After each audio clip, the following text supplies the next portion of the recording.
Yo, yo, yo, what is going on, everyone? How are we doing today? What is going on? Hope you're all doing well. It is November 22nd, 2025. It is Big November. Not too late. You know what? It's called being fashionably late. That's just all I have to say about that. That's okay. For some reason, stream started in a very weird resolution and not the resolution it was supposed to be on. So that was definitely interesting, but that's all right. Because we're back in action, we're ready to go. And most importantly, we are ranking every single dispatch character. Now, this isn't like some kind of power ranking or anything like that. This is literally just a tier list based off of how great of a character they are. We could definitely include strength and stuff like that if we want to later down the line. But I think most importantly, I just wanted to give this series the love that it deserves, talk about all of the characters, what I loved about the characters, what I didn't like about the characters, and also, as always, what I did to make sure I got the full picture. I went through all of the comics, I went through all of the, commentary and cast information and everything that I could get to make sure I had a full picture on all of these characters that was not apparent in the games possibly. So that way I have the full best picture I possibly can when I'm rating all of these guys, because they're all great. I absolutely love them. But most importantly, regardless of the characters, regardless of everything else that's going on, how the heck are all of you guys doing? I hope all of you guys are doing great.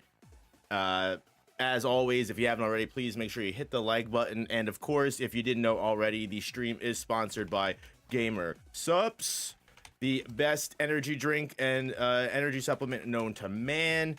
They got awesome flavors. Use my code NOOP for 10% off, or even if you've never tried Gamer Subs before, please feel free to use my code anyway. Support the channel for free by getting some free samples. I am sipping on some Acid Rain today.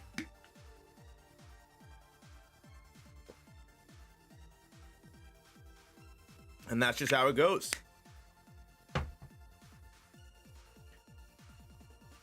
What is up, Big Yoshi? What's up, XXCam10?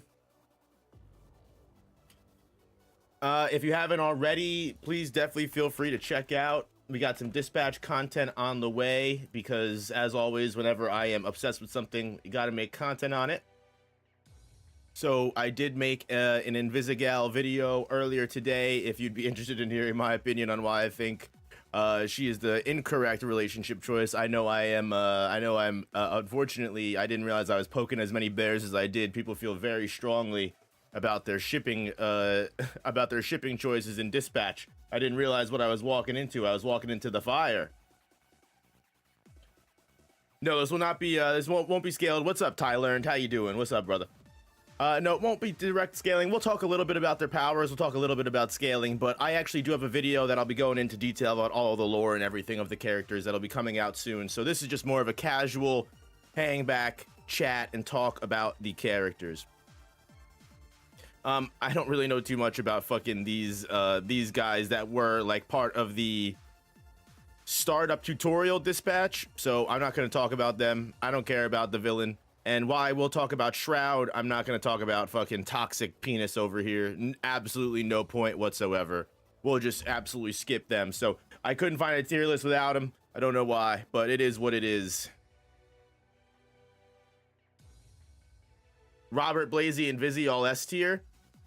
We will get to it for sure. We will get to it. And always keep in mind, this is going to be in reference to the universe itself. So if I give a character an S, if I give a character like an A, that doesn't mean that I think they're an S character overall, and I think they're better than, my favorite anime character or other video game characters. This is just in the grand scheme of the universe of Dispatch. And I will say, the team and the writers did an amazing job with Dispatch. I gotta tell you, almost every single one of these characters is brought to life in a way that I would have never possibly expected, and I never would have, like, going into this, I would have figured there would be some characters that get left by the wayside or don't really get as much love. And while there are characters that I would consider out of the spotlight, there's still things to love and enjoy about them, and I think that's one of the best things in regards to it. So I think if no one else has anything else to say, we can just go ahead and we can get right into the discussion.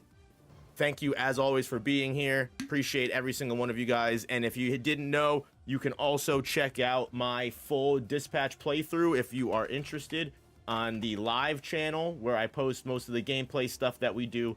I will post the link in chat right now before we get started. You can see the Jujutsu Kaisen Phantom Parade, all of my Dispatch stuff, everything is on there. So if you're looking for some content to binge and you're bored, definitely feel free if you want to go through any of these playthroughs that we have for the channel. We got some cool look outside stuff, all that good stuff. But without further ado, let's end this yap session and let's just get right into it, shall we? So, of course, when it comes to getting into the characters that I loved and getting into everything that I enjoyed, obviously the character that we play as is going to be Bob, Mr. Robert Robertson. And despite being the character that we kind of like see the lens of the story through, like he does have an amazing personality. I mean, first of all, Aaron Paul is just a great voice actor. I love this man and everything that he does, whether he's taking a role seriously like this or he's doing things like Todd in BoJack Horseman. Like Aaron Paul is just awesome, you know, great voice actor, and he really brings Robert to life. Now, as a character, obviously being the main character that is supposed to be like the person, the insert type character that we're supposed to live through, while he is definitely, he has his own personality, he has his own agency, a lot of the other characters definitely get a lot more characterization, but the actual person of Robert Robertson, Mecha Man, especially when you look through some of the comics and everything like that, is actually really, really cool. Like his past with his father, especially going back to the first episode when you have that scene of someone asking him how he feels about his dad, you really do see that his dad was like a tough motherfucker. Like his dad wasn't just tough on Robert, he was tough on everyone around him. It's insane seeing how, like, there's one comic called Get Up, and it goes into Mecha Man's past with his dad and how he was working on the Mecha Man suit and almost got, you know, literally headshotted by the Mecha Man's laser, and Trackstar had to save him when he was younger, and that's how Robert gets the scar on his ear, right? The laser beam burns off his ear, and as he has a burned off ear, Trackstar dislocated his arm because he pulled him out of the way so fast. Like, and this, keep in mind, Robert's like a young kid at this point. And his dad looks at him with a straight face and says, "Get up. You can do better than that. Like, get up. Don't let this shit get to you." So you can understand, like, while sure his dad was a hero, like when it came to being a father, his dad was definitely not always the greatest, never around, and just definitely was a very big hard ass on his son. Did that make his son very well, you know, composed for the world that he was going to get thrust into? Yeah, without a doubt. I mean, something that we see later with his father, and I really wish they had a lot of this information in the game. They do say in the directors and like the team writings and the artwork that they had a lot of stuff that they had to cut, and they had a lot of things that they just had to trim down to actually fit into the game. But like, yeah, like Robert's dad literally fucked up Cyborg Shroud before he was Shroud. Like, like he literally beat the brakes off of Elliot. Wow. Elliot had like a whole cyborg thing, and Robert's dad wasn't even in the Mecha Man suit. He said, "You're not worth using the gas." He said, "You're not worth the fuel to beat your ass." Like, absolute badass. But you see how that trauma affected Robert, you know what I mean? Because like even when he's exploded and he's lying on the ground and he almost dies, he hears his dad telling him to get up when he, you know, picks himself out of the Mecha Man suit. And when you see that kind of competency come into Robert without the Mecha Man suit, he's still a great hero without powers, and on top of that, even without his suit. The fact that he's able to like rise through the ranks of dispatch and like be such a great dispatcher and bring the Z team together shows that like he really does have that mentorship, that willingness, that understanding of what it takes to be a hero. As he tells to Invisigirl time and time again throughout the story, he doesn't need the suit to be a hero. And honestly, that's part of the reason why I left Vizzy fucking tied to the hand to the fucking to the desk when we were in the Mecha Man lab and Thumbstick was coming to fuck us up, because she was like, "You don't even have powers," and like Robert doesn't need powers to do things well. Robert would have fucking beat Thumbstick's ass from behind if Vizzy didn't, you know, tell him to look out for it. But I think as a mentor, as an overall like washed up hero, quote unquote, Robert fits the bill perfectly. While he is obviously toned down and meant to be like an easy everyman that's just, you know, well liked by everybody and always has the funniest thing to say, and he's written that way, I do think he serves, you know, his point well. Like, Robert is a really, really, really great character. Would I call Robert an S tier character though? I mean, ultimately, it really comes down to your choices build Robert as he is.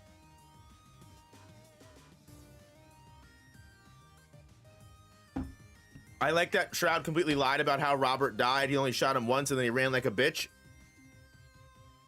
Yeah, like, I don't know if that was Shroud intentionally lying. Or like, maybe it got retconned. So I don't want to put too much gal into that, but like, that is definitely an interesting thing. It was about giving her one last chance, leaving her tied up, showed her that there was no going back. The last person that had faith in her gave up. I definitely understand that. I can see what you mean. I can see what you mean when you say that. What up, Tenro? But ultimately, because he's kind of the choice character that you can kind of mold however you want to see fit, I'm really only going to give Robertson, Mr. Bob an A. I definitely think he has, like if this was an actual story where he wasn't controlled by choice, and he was an actual like personality that had agency and like actually went through the story, I would probably most likely give him an S. Like if this was like an actual season of a TV show, I would most likely be giving Robert an S here. But because he's mostly molded by the choices that like you give him, like, yeah, my Robert might have done everything that I thought was great and made him an S tier character, but I could watch someone else's playthrough and get a completely different Robert that I'm like, nah, you know what, this Robert kind of sucks. So I think overall, even despite all the choices that he gets, I'd probably have to give Robert an A. And I don't think, I hope no one gets mad at me for that, because I know people want me to put him into S, but I think overall, like, he serves his purpose. He's a great character. I don't think he completely breaks the mold of the story and comes in as one of my favorite characters out of everything. And I think saying that, I will 110% say without a doubt, I've got my definite S tier character as Chase for sure. Chase is just such a funny and integral character to the cast, and I don't think the story would be the same without him. His banter, the way that he bounces off all of the different characters, and also the way that he takes charge as someone just like Robert that has been a hero time and time again, and now that he can no longer participate in the hero ship and he acts as a mentor to a team, he has all of the gall, the knowing and understanding to build a team of villains into heroes.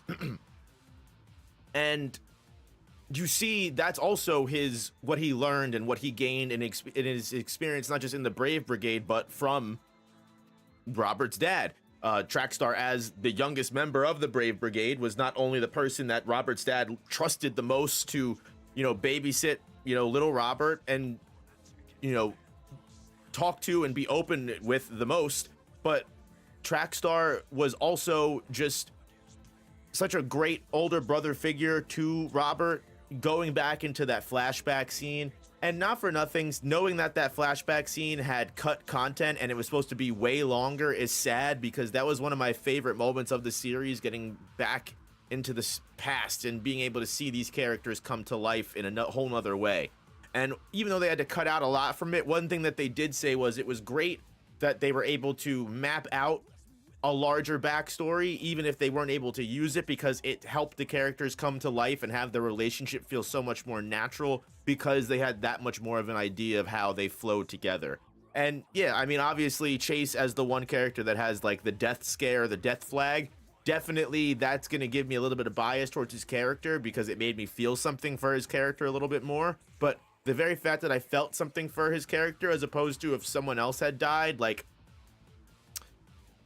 you know, like Chase dying compared to, let's say, not that she's a bad character, but if someone like Prism died, I'm like, damn, man, they killed Prism. That's crazy. But Chase died, I'm like, wow, dude, that almost made me tear up. And also the way that he sacrificed himself and the way that he did it. Maybe if Prism sacrificed herself, like, that would still be an integral and impactful moment. But like Chase, just the writing, the impact he has on the story, and also the guiding light he is for Robert, and the way that like he's always there for Robert, even now, always supporting him and there for him, recommending him for the job at SDN when he loses his suit. I think Chase is an amazing character, and knowing that he comes back as Star Blazer, he fucking deserves that shit because he's a proper hero. That's even something that Robert's dad says to him in the comics when answering why he refuses to let someone like Shroud join the Brave Brigade after all this time.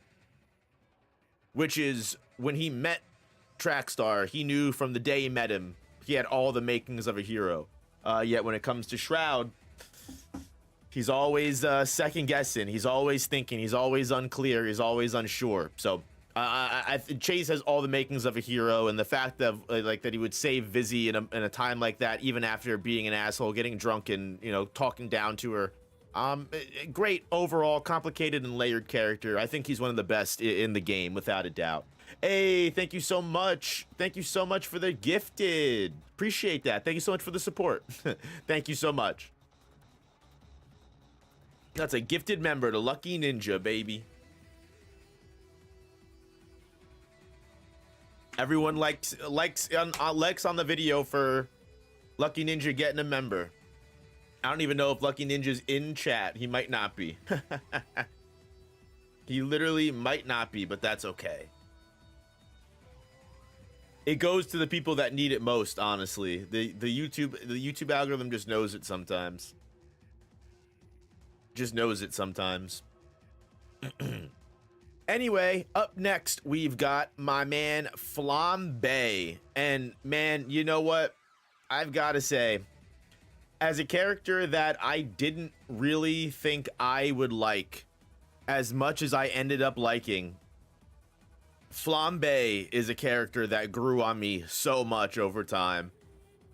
He starts off as just this douche that you never think is going to come back. He talks crap to Bob in the bar when he shows up, like, this is a superhero bar, you can't be here, despite the fact that, first of all, douche, like, you were a villain, like, what, like a couple months ago. And he just gets completely, like, just verbally destroyed by Robert, and then when he tries to fight, you either have the choice of throwing water on him, or you can throw alcohol on him, and you can just burn his eyebrows for most of the story. But, like, genuinely, I like his character arc. I love it. I love the growth from his character, because he starts out, like, even in the first shift he does, I think he starts fires, but you really see how someone like Robert, and how having an actual decent, leader in front of him actually can guide Flambe to be a normal human being. And it's very funny too. It's very funny too, because talking a little bit about the previous comic with, Robert's dad, and how he talked about Shroud, and how Shroud, never really had the makings of a hero. After Shroud and Phenomen Man, the second Robert's dad get into a fight, Robert's dad says, he goes, you know what? After this fight, if he comes back, I'll know he's a hero. If he still shows up the next day, ready to be on our side, after we got into that big argument and that big fight, then he's got the makings of a hero. And I love that, for the fact that after the bar fight scene, when you reveal your identity to everyone, and Flambe gets very mad and tries to roast you, and then you're saved by Golem, he flies off. And then after doing something crazy like that, he shows up to the housewarming party with a lamp, and he says, hey, look, you know what? It's gonna take me a little bit to get over something like that, but this is the life that I want to choose, and I appreciate what you've done for me so far, and I can get over that, and I can forgive you, and we can move past this. And I love that, because it does harken back to exactly what Robert's dad was saying about Shroud. Like, the fact that, like, Flambe was able to, sure, he reacted crazily in the moment, which is fine. Everyone has a crazy reaction every now and then. But the fact that he was able to go home, sit down, and think about this, and instead of just clearly quitting and just going off as he could have, he decides to come back and join the crowd and forgive. And then also, when it comes down to with what happens with Invisigirl, then you have him in the boardroom, and he's like, you know what? Like, I left, and you guys didn't have to welcome me back, and you guys still did. So I'm gonna opt for the exact same thing that Golem does, which is we should forgive Vizzy, which I love Flambe. I love that character growth. And again, also the song that he sings, Robert's a Bitch, is just hysterical. I love Flambe. Flambe's super duper cool. Also, what Killmonger pointed out, super duper cool, is I keep saying cool. I'm such a nerd. Yeah, originally his name was Blonde Blazer. Flambe was the original Blonde Blazer. He had like a blonde matchstick head that's stuck up with like, you know, stuck up hair. But they changed his design, obviously, and then they changed his name, and then they gave Blonde Blazer to, you know, Blonde Blazer. But I thought that was a really interesting point, that this guy was originally Blonde Blazer. I gotta give Flambe, like, do I give Flambe an S? Yeah, I gotta give Flambe an S. I do. I think Flambe is one of the better written characters. He really doesn't have that integral of a story beat, but just how he positions himself in the story, I love it. I think he is integral enough to also Robert's development. I gotta give Flambe an S. I gotta give Flambe an S. If he was to sacrifice himself for one of the team members like Chase did, I definitely would have also teared up at the, like, I think Flambe won my heart. He really did. And you want to know what won my heart the most? It's the Robert's a Bitch song. I think if he didn't have the Robert's a Bitch song, I probably would drop him down to A. He's most likely realistically top of A. I might drop him back down to A, but right now we'll keep him in S, and we'll see who else is going on. We'll see what else is going on. He was also my number one hero when it came to Dispatch, the actual game as well. He was so OP by the end of the game. So OP.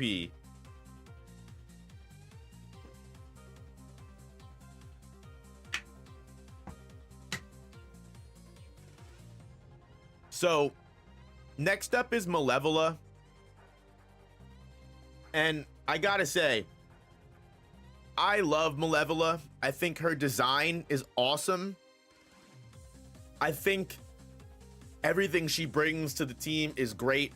Her portals that she does, the fact that she's like literally like a demon from hell, and so much of the banter is like, girl, where the hell are you from? What are you, man? And she like can deal with like any kind of supernatural, like eldritch cults, or like it really is like so cool to me that they gave a character like Malevola, you know, her shine, and she was able to stand out as a very cool, integral character to the team. She has that awesome moment where she shows up with the housewarming gift with Invisigirl. She's one of the first people that shows up. She's funny. She's Sonar's, you know, NA sponsor. And she gets super pissed if you cut Sonar. She gets really mad. But I'll be completely honest with you. When it comes down to just writing as a whole, while she's a great character, and I think if she was out of the team or she wasn't a part of the story, there would be something missing. I love her dynamic with everything. I definitely think she is one of the less impactful characters.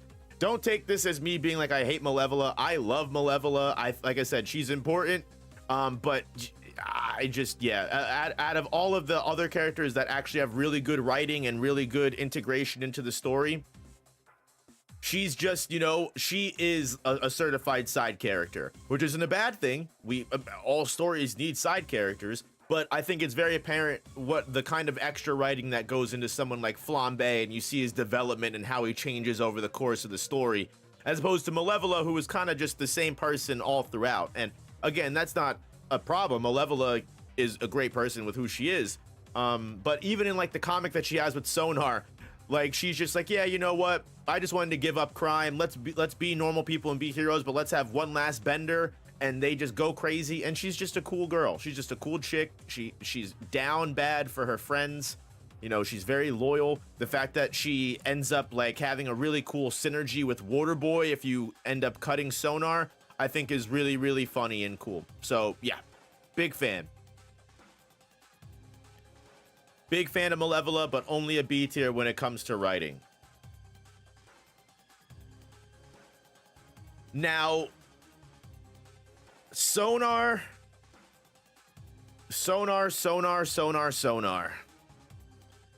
I think Sonar is, again, really great design and a great addition to the team. All the things I said about Malevola, because I don't want to sit here and repeat myself all of the time. I really do like that he's different from everybody else, that he has the hybrid where he changes into Megabat. And I think, you know, not for nothing, his whole personality, his voice acting with Charlie, it everything fits. And he's a funny character that I'm glad I didn't cut. Because honestly, when it came to who was a better choice for the team, yeah, I'm gonna say Sonar over Coupe any day. Sonar over Coupe any day. Now, would I say that Sonar's writing equals the same level of care as someone like Chase, Flambe, or Bob? Probably not, if we're just being honest here, right? Probably not. However, I will say that's not a bad thing either. His criminal line of choices and dialogue where you cut him and then he joins Shroud's team and he betrays you, I find it really hard to believe. He just doesn't seem like someone that's really that evil. I understand he was pissed and he wants to get back at Robert, but I so much more believe someone like Coupe taking revenge and going completely against the Z team. It's just, yeah, exactly. You have Moist Charlie trying his best to play an intimidating monster, and it's like, no, try again. But like, that is just Sonar, right? Like, Sonar trying to be intimidating would just not be a thing at all. So like, I definitely think it's in character, and that's what I kind of mean. Like, I just can't I can't take him being a villain seriously compared to I can take someone like Coupe very seriously, and I don't think that's Charlie's fault. I think he plays the character well. I think that's more Sonar just doesn't really feel like a villain. So yeah, I think he can sit right next to his NA sponsor, Narcotics Anonymous, with Malevola. I think they're both great members of Z Team, and I wouldn't want to see them done any other way. But again, side characters for sure. Now, Prism, I think, works really well for her role. I loved using her in the dispatch side of the games because her ability is peak, where she can duplicate somebody. I think that is one of the most integral pieces, at least for my run. I think that she, again, fits her role really cool.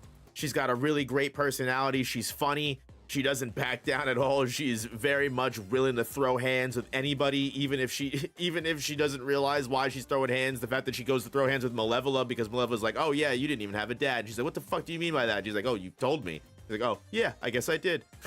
I mean, she is one of the only people that shows up in the early crack of dawn for the final shift. She's one of the only people that answers the call and wakes up. Yeah, bitch, you blind forever. Yeah, the song in the bar fight and the performance in the bar fight is great.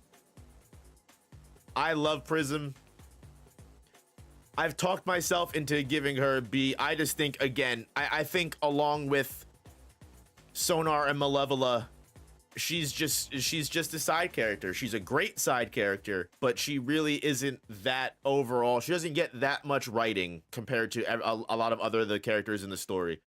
Malevola isn't S tier. How? Because unfortunately, you know, being a demon mommy does not get you to S tier. You only get that way through great writings.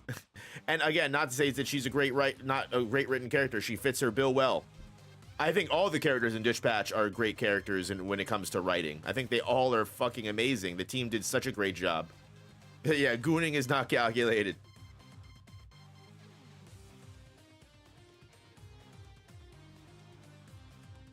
I'm gonna leave Vizzy and Blonde Blazer for the very end, just because I know people are gonna get mad at me when it comes to these takes. So I'm just gonna leave those for the very end. We're gonna skip through those, right? Skip right past that. Next up, we've got Punch Up. And I don't know if this is controversial or not, but I think Jacksepticeye did a great job when it came to voice acting. I think he literally was Punch Up. I think the scene in the bar of him literally punching dicks is one of the funniest moments in all of Dispatch. I cracked up, and it also sets up the joke against the toxic dude so well for the final episode. But really, when it comes down to it, I've got to say, not only does he probably get the least spotlight out of most of the other characters, he's just one of the ones that, like, I feel like was just, you know, he was just kind of added in. Like, I feel like if Punch Up wasn't a part of the team, I feel like a lot of the story really wouldn't change too much. I understand why he's there, and I'm glad he's there. I like having him around, but, like, if I was to say cut anyone from the story, I think Punch Up would probably be one of those people that I would say, you know, is one of the least impactful and integral members. I keep saying those I words, but you guys get what I mean, right? He's just there, you know? He's cool at what he does, but meh.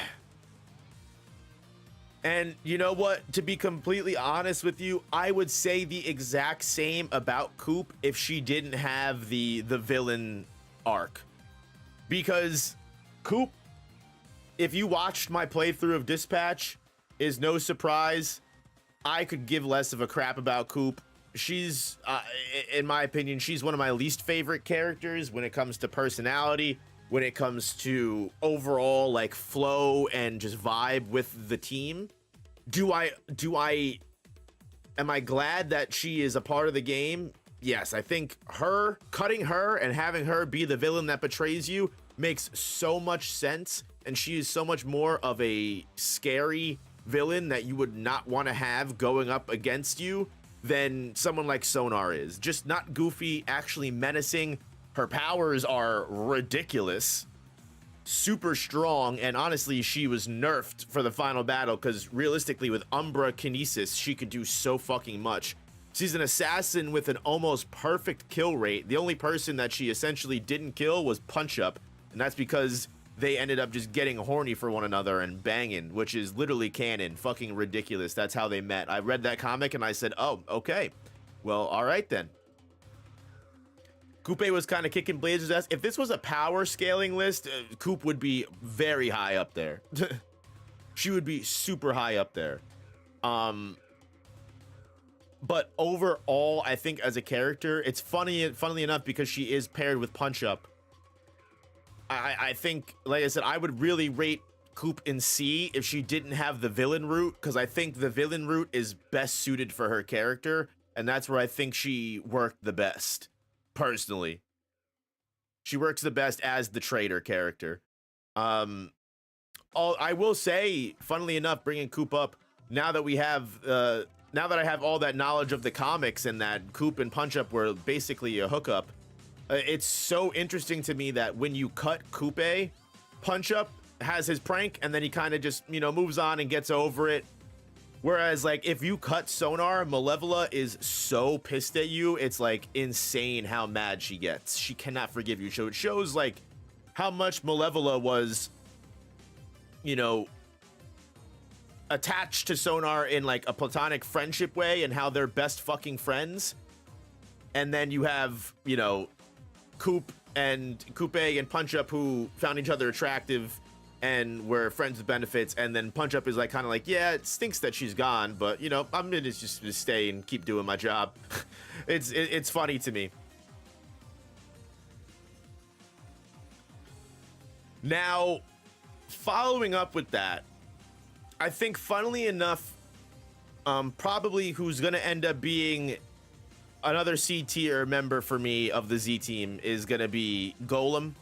And I think that's just because, like Punch Up, he's just really underrepresented.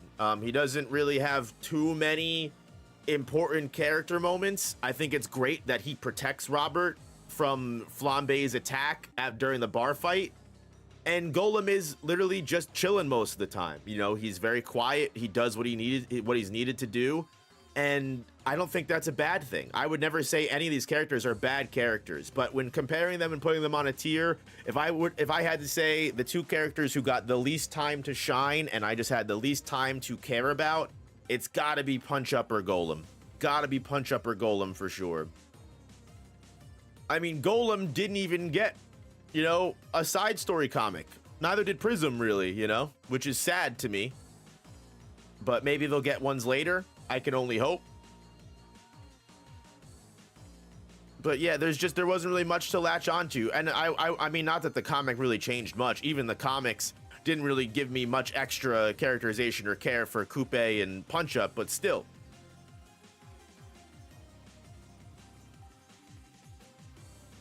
Yeah, Golem's cool, but doesn't really have too many great moments. You okay, baby? Barking at what? Now, I have got to say,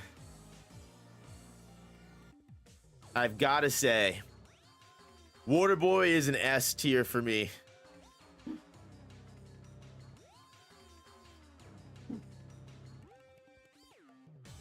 What's wrong, baby? Keep barking.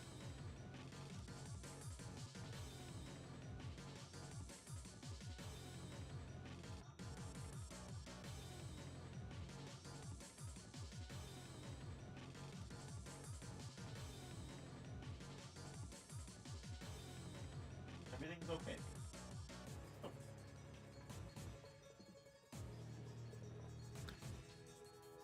Why is Waterboy an S?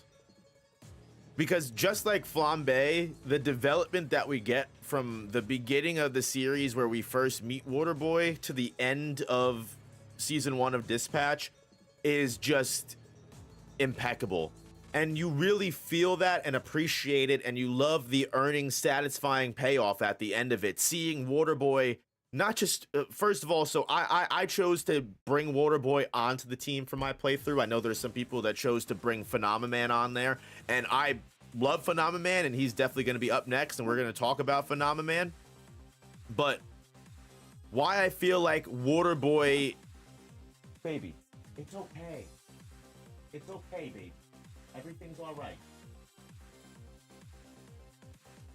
Why I feel like Waterboy is the better choice. Okay, hold on. Baby, do you want to go? Do you want to go outside and say hi to mommy? What are you doing? You want to go say hi to mom? Why are you barking, baby? What's going on?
All right, sorry about that. Hopefully she's good. It's okay, baby. Everything's all right, okay? I love you. Just relax and lay down. Yeah?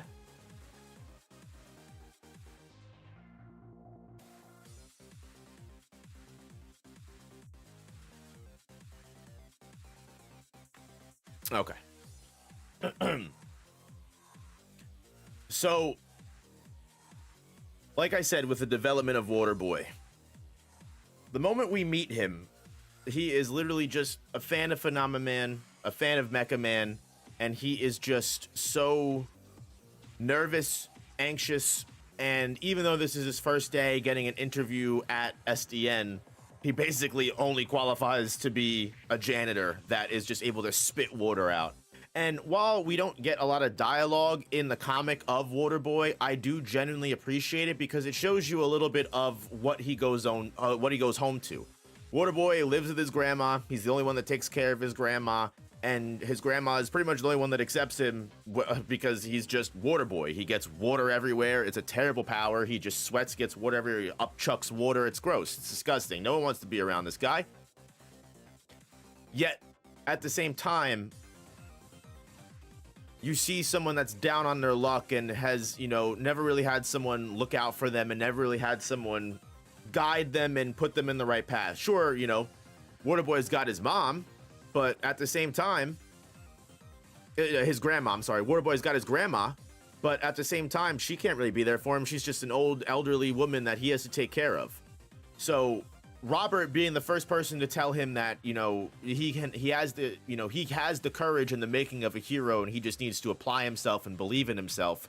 And over the course of the series, not only does he begin to do so, thinking that everyone makes fun of him at first, to the point where everyone does slowly start to accept him, like playing the dispatch missions and watching the Z team slowly, even though they first make fun of Waterboy and roast him and just berate him. Over time, there really does become some camaraderie there, right? Like, they do just accept him because it's just a motley crew of just people from all different walks of life, and these group of people that are all different and all have different ambitions and personalities. It's actual insane to me that I love these stories like this the most, where you have unlikely crews of people having to build bonds and come together and create a family together out of, nothing. And seeing Waterboy build that family, but also get the balls to stand up to that family when he stands up to Flambe after the bar fight, when he asks if he can get his money back after buying everyone all of that food. That's things that Waterboy from the beginning of the story wouldn't do. And then when you have everything that happens with Vizzy, and even though I don't agree with him, the fact that Waterboy has the confidence to tell Robert exactly how he's feeling, that he feels like Vizzy should be cut, and that he gets mad and he destroys the freaking snack, the snack stand, the little vending machine, because he's so angry. That's a Waterboy that's willing to release his emotions, whereas before he was too anxious to do anything. And I absolutely freaking love seeing that. And again, the final battle when he participates and is willing to fight the Red Ring and go up against Shroud and team up with everybody. I love Waterboy. I love his major development as a character in general. And while Phenomen Man does have a lot of really, really cool moments when you bring him onto the team as opposed to Waterboy, and I know a lot of people have said when it comes to gameplay, having Waterboy come in at the very end, and once he just gains all that XP super duper quick and you can just build him exactly for what you need at the time. Again, I think story-wise, it makes so much more sense for Waterboy to get his development from you, Robert, throughout the game, and then Phenomen Man, who is just depressed and gets his final moment to shine at the very end and turn around and actually be a hero again and remember what he did this for. Because getting into Phenomen Man, he is next. I will say, while I don't necessarily put him on the same tier as Waterboy and Flambe and Chase, I love his addition to the Z team and to the cast of Dispatch way more than I do any of the people on B. And again, while I love Malevola, Sonar, Prism, and Coupe, I gotta say, Phenomen Man, every time he is on screen, not only makes me laugh because of how just ridiculous he is. Everybody, when this man first showed up, thought he was going to be this imposing evil villain that had this deep scheme, and he was going to be Omni-Man of Dispatch, and he was just fucking the autistic king of the world. He is just so funny to me.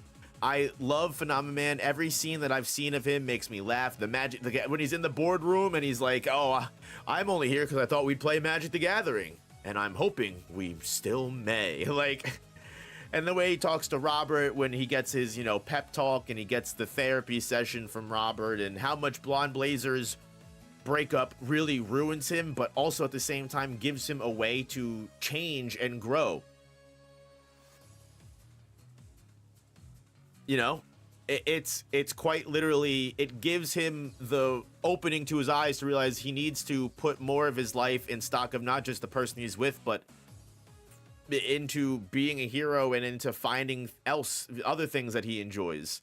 And just, I think Phenomen Man serves his purpose, but in a way that I enjoyed way more than people like Malevola and Sonar and all those things. Like, I think Phenomenon just made me laugh, and every time, again, he was on screen, he just stole the show. They really did have fun writing him, and the voice actor for him was just... there couldn't have been anybody else, to be completely honest with you. There could not have been anybody else. Not at all. Beef, obviously, dog tier. I mean, just top tier. I'm not even going to rate Beef because it's just unfair. Galen, while, you know, technically a cool character, again, he's just there. He's just the tutorial guy. I'm not gonna rate Toxic Dude either because he's literally just a walking joke. He's just a walking meme. Yeah, Beef gets his own tier. Beef gets dog tier at the very top, the Beef tier. In regards to Roid's character, I think Roid is also a great addition and a very more integral member of the story as opposed to any of the other characters. Like, Roid is not only Robert's connection to rebuilding the Astral Pulse and rebuilding the Mecha Man suit, but he's also one of Robert's best friends in the entire fucking office. Like, meeting Robert, fist bumping him in the urinal, the fact that he just doesn't understand why people call him Roid. And he's also, he gets a lot more character writing and a lot more care given to him than some of the other characters, because you have the moment where the Astral Pulse fails, right? And when the Astral Pulse fails and it almost kills Robert and explodes, Roid is very upset by this, and it really fucks him up to the point where he thinks he just needs to give up on Mecha Man entirely. But then, after a little bit of pep talk from Vizzy and all the other people, he shows up ready to go after he gets an idea of where they can get the Astral Pulse else for. And he's also, even though he doesn't trust Vizzy, you can see and feel the hurt in his heart and in his voice when he thinks that Invisigal betrayed them. Like, he's like, I trusted you, Vizzy, god damn it. And you can tell he's hurt by all of that.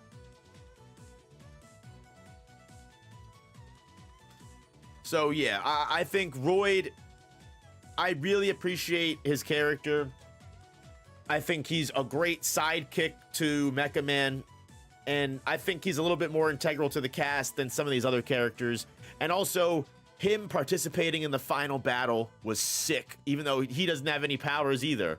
And funnily enough, it was actually revealed that Roid was supposed to have powers and supposed to be like an extra power-up that you get for the Z team, but they ended up cutting that. So it would have been cool to see him be a little bit more important in that means. But again, the role they gave him to fill instead still felt very natural, and I appreciated him. And I think, again, he was a little bit more important to the overall plot than any of the other characters lower than him on the tier list. So that's why I'm going to give him an A. Tiberius, thank you for the gift. Thank you for the 5. Thank you for the dono and the support. This is fire. And yo, I don't know if you did a Trojan X tier list, but that'd be fire. Yeah, I do have to do a Trojan X tier list one day. I definitely really do. That would just be...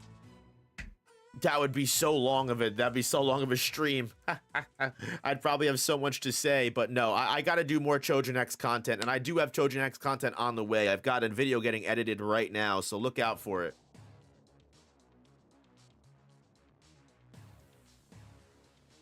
And yes, he has no powers. Just throws hands because he's buff as fuck. He's Samoan, and that's a superhuman in our world. Damn, the Samoan glaze. The Samoan glaze. Okay. And up next, we've got Shroud. Shroud. I gotta say, normally I would give Shroud an A, but after the comics, and also just how menacing he was in every single scene that he played. First of all, Matt Mercer is a great fucking voice actor. Shroud's a D. I disagree. I think Shroud is a character and a villain that fits the bill perfectly. Not only do you feel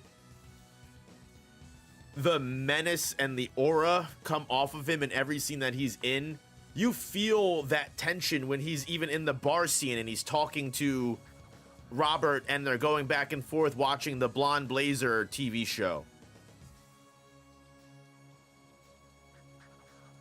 And I also think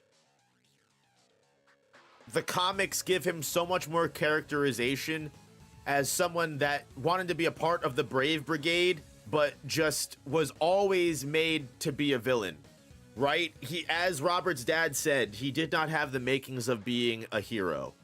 He wanted to be a part of the Brave Brigade for the love, the attention, for something. He was lacking something completely within himself. Which is also part of the reason why he felt the need to do the technological advancements on his own body.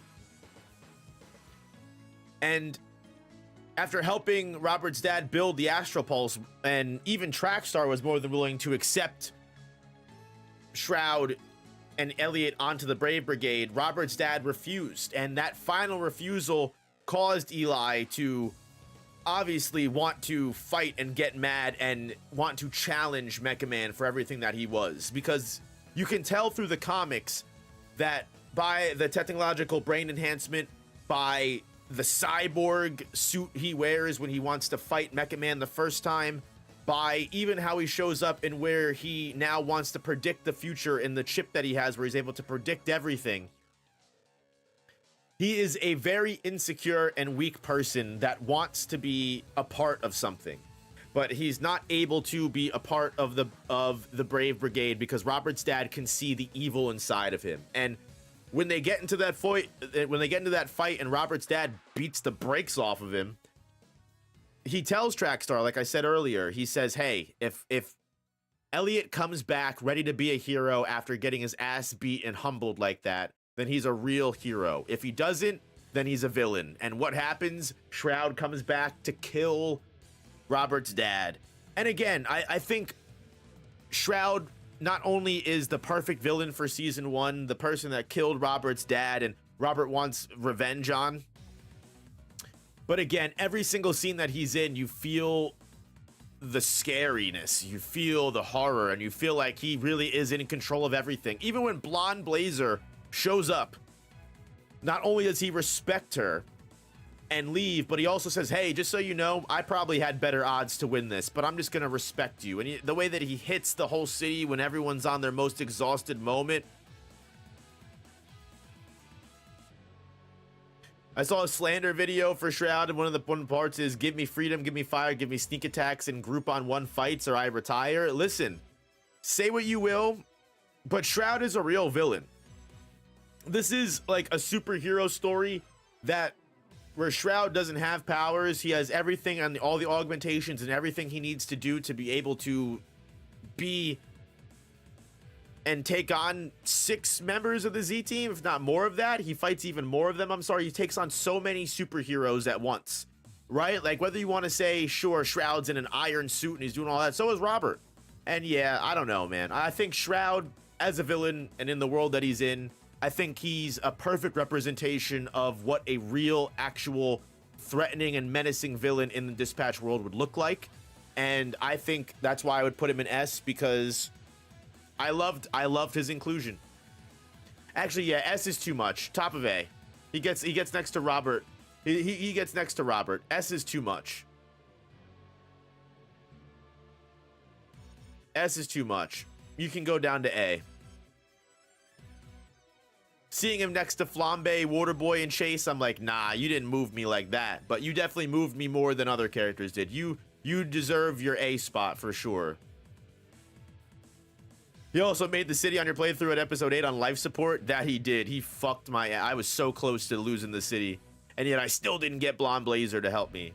BS, man.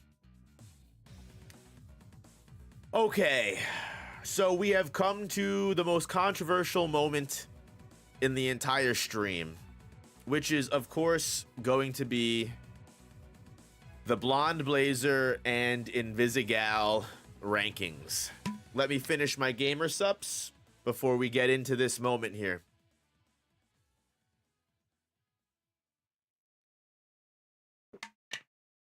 And let me remind everyone,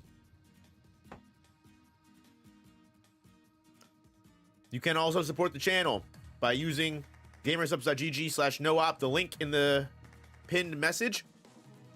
Get 10% off your order of gamer subs with using the code NOOP, Or if you want to support the channel for free and if you've never tried Gamer Subs before, get yourself some free samples and use my code anyway.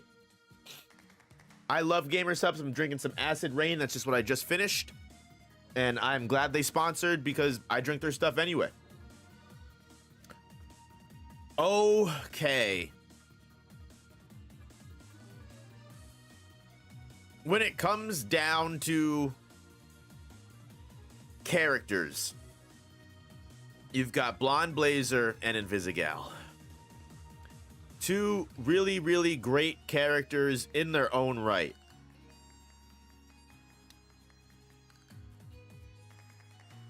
I have got to be real and honest with y'all, though. Blonde Blazer and Invisigal, top of A. I can't give them S tiers. I just can't. I won't lie to you. My choice is always Blonde Blazer. I personally think I vibe with her way more. And the reason for that is because I like who she stands for as a character, where she is the stable, realistic, and obvious choice for Robert, in my opinion, even though I know some people are going to say Invisigal makes more sense for them.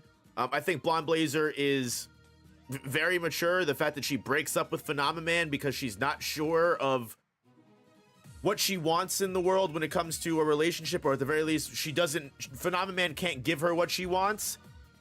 I love, honestly, the comic that she gets, and we actually get to see Blonde Blazer break up with Phenomen Man, because you see how Robert is able to give Blonde Blazer, most importantly Mandy, what she wants in a relationship more than Phenomen Man can, because Phenomen Man is very classic, big status, all about appearances, all about the fame, all about, you know, the press release and all about the glory kind of guy. He's a celebrity. He's that popular celebrity. He is that classic Superman superhero that loves being the superhero and the man of the hour. That's why he takes her all the way to Tokyo for a sushi date, and he gets, you know, the whole entire restaurant bought out, and, you know, the sushi is making a special menu for them.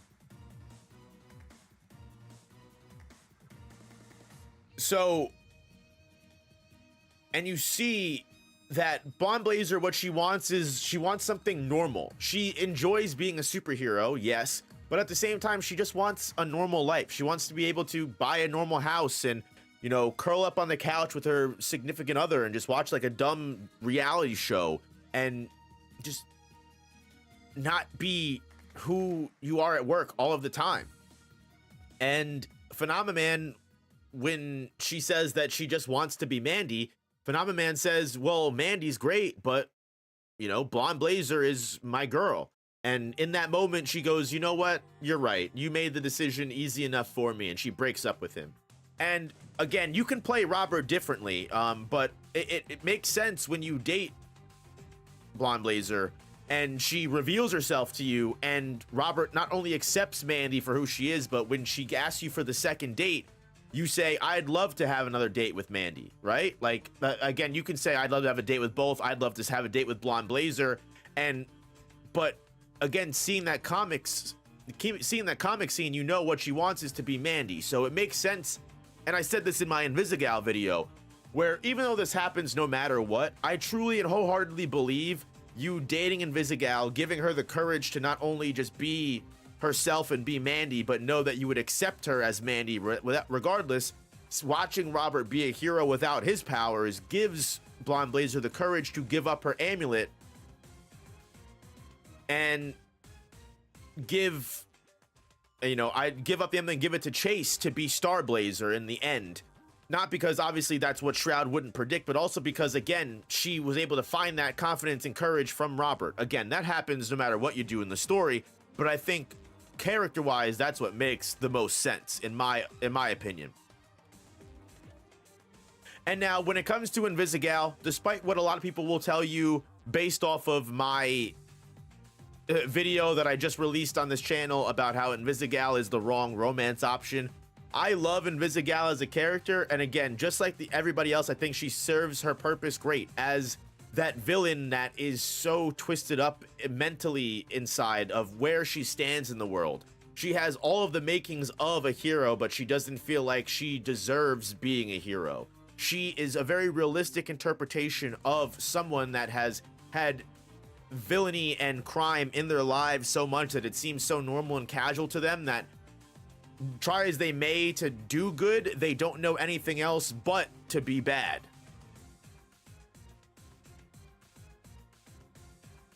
So, and again, I said this in my Invisigal video as well, like, even if me not untying her was all it took for her to go down the path of a villain, Vizzy being so unsure of herself and having that one determining factor be, again, as Prodigy said, showing her that even the one person that trusted her, she thought, doesn't trust her anymore and she should just go off on her own, it makes sense to me.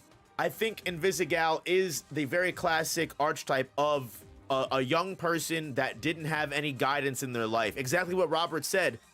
Had powers and had all of the potential to be a hero, but just went down the wrong path and never had anyone that was able to pull them out of that path or show them a different way. And I think if she does have someone like Robert to show her that way, then she'll be able to become a great hero. She's shown her capability of doing that. It's just she might not always get the opportunity if she doesn't have the right circumstances laid throughout her, because she is very prone to self-destructing. And that's very clear as it is her character. It's very realistic, it's buyable, it's relatable, and so many people vibe with that so much. She's a likable character. I understand why so many people chose her over Blonde Blazer. Don't get me wrong, I understand it, but I just don't agree with it. But would I say that regardless of how I feel about Blonde Blazer or Invisigal, I think they're both great written characters and great written interests, love interests. My favorite characters, I've got to say, overall, Chase, Flambe, and Waterboy, without a doubt. I think no one does it like them. I think their overall development throughout the story is unmatched. And honestly, like, I think Blonde Blazer would probably be the closest person I would put into S, just because of how the comic introduces a whole new aspect to her character that all she ever wanted was to be normal. And the amulet and Blonde Blazer and her entire personality, even Shroud being like, you are a superhero, you're the best superhero, you're the perfect representation of it. Like, even that is, like, in her eyes, not what she wants, because she doesn't want to be a superhero. Like, I love that characterization for her. And if it was actually in the game, it probably would have been enough for me to put it in S. But yeah, I would say she's top of A plus even. She is definitely, same with Invisigal. But yeah, I honestly, I think there is, you could make a case to put her in S. But I think top of A makes the most sense.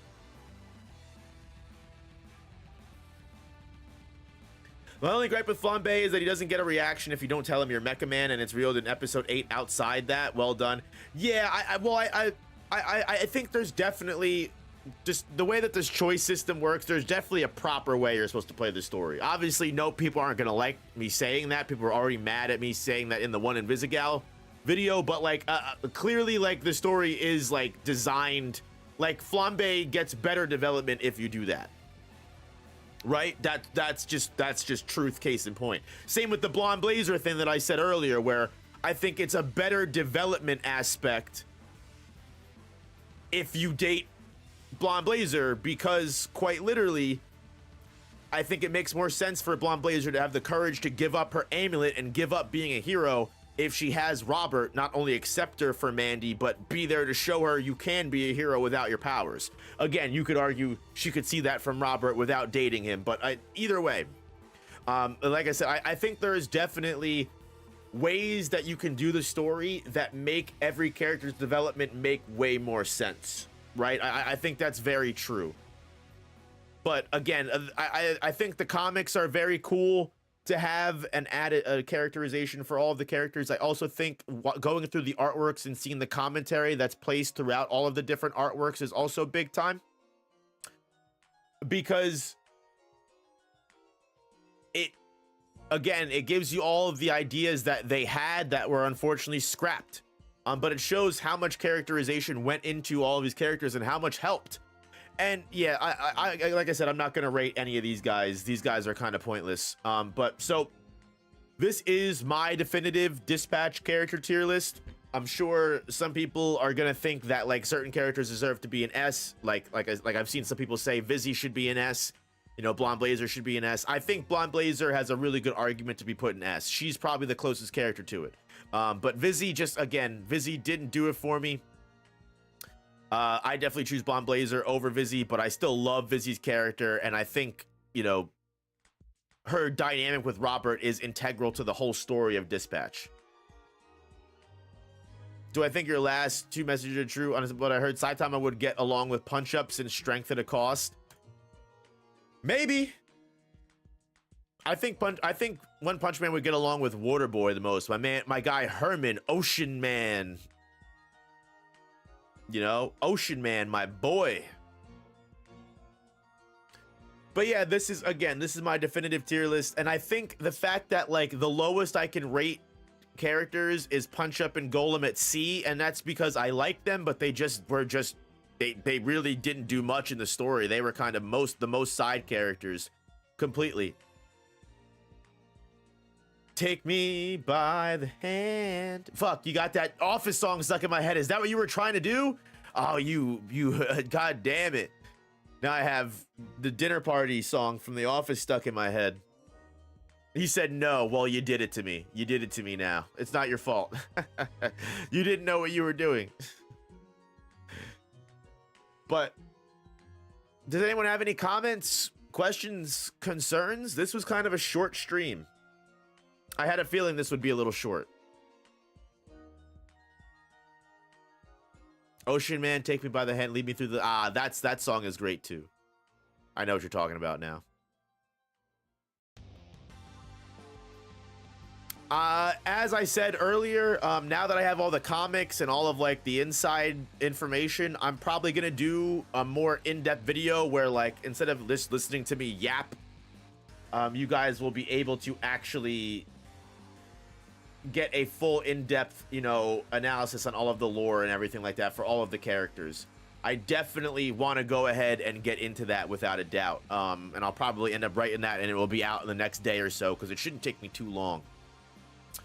Then I'm going to get into some Project Moon stuff. Definitely super duper excited. Would people still have a negative view of BB and the contents of the comics not made? No, like I said, I didn't need the comics to like Blonde Blazer. The comics definitely helped me like Blonde Blazer. But yes, Project Moon indeed got plenty of Project Moon content coming out without a doubt. I got indoctrinated into the cult. I am now a fucking just hyper fixated on Library of Ruina and all of the fucking lore, and just the world building in that whole entire series is fucking amazing. And so I'm going to get my hyperfixation out the only way I know I can, which is to make videos on it. So expect videos on Project Moon stuff soon. If you're a fan of Project Moon, I hope that excites you. Do you think Blonde Blazer was planned as a villain at first? I mean, she definitely gave sus vibes, but as Prodigy pointed out, I'm just a naturally suspicious person of people that shouldn't be, that don't deserve the suspicion. So, you're too nice, suspicious. But it is what it is. It is what it is. Like I said earlier, if you wanted to see my full playthrough of Dispatch, that is on the No Operator Live channel. Definitely feel free to check that out if you'd be interested. Whole playthrough is available there. Like the final scene where Shroud reveals Invisigal, she does a double take. Listen, I think Blonde Blazer could have been set up perfectly to be like Shroud's daughter or something, and I wouldn't have even flinched. Big possibility. I have seen Lobotomy Corporation, yes. Seen Lobotomy Corporation as well. Litmus Company is, I think, is it Litmus Company or Limbus Company? That's the next I need to get into. That's the next one I need to get into. Limbus Company or corporate, whatever the fuck it is. I don't know. I'll get there. But yeah, I'm obsessed right now, so that's what the next couple of videos will be coming out about, and some dispatch stuff, and some other stuff along the way. I got some Chojin X video on the way, got a Jujutsu Kaisen fights ranked video on the way as well, so look out for all that good stuff. But yeah, again, subscribe to No Operator Live if you want to see the dispatch playthrough or any other game playthroughs that we do on stream that get put to members only. And also, this is new, guys. I'm going to start doing this now. If you are indeed interested, I'm going to start changing some of the member perks. So what that is going to mean is Discord will be open to the public, but I'm only going to reveal the link to people at the end of stream. So if you guys would be interested at joining the Discord, link is in chat. Feel free to join the Discord. Discord is no longer members only. So just, you know, if that is interesting to you, go ahead and join. And you can join the community. But I will only be revealing the Discord link at the end of stream, because only the people that really want it will be able to get it. And hopefully we'll keep out some crazies. But guys, yeah, if you'd be interested in joining the Discord, feel free. But other than that, that's gonna be the end of stream, y'all. I love and appreciate every single one of you guys. You're all great people. If you haven't already, please hit the like button. It would mean the world to me, and it helps support the channel way more than you guys know. And I will see you guys in the next one. Guys, I'll probably stream, yeah, tomorrow's Monday, so we'll have a long stream tomorrow, and we'll see if we can finish Look Outside, because I gotta finish that curse mode. I gotta stop getting spoiled on that shit. But anyway, y'all, I love you. I'll see you guys in the next one. Peace.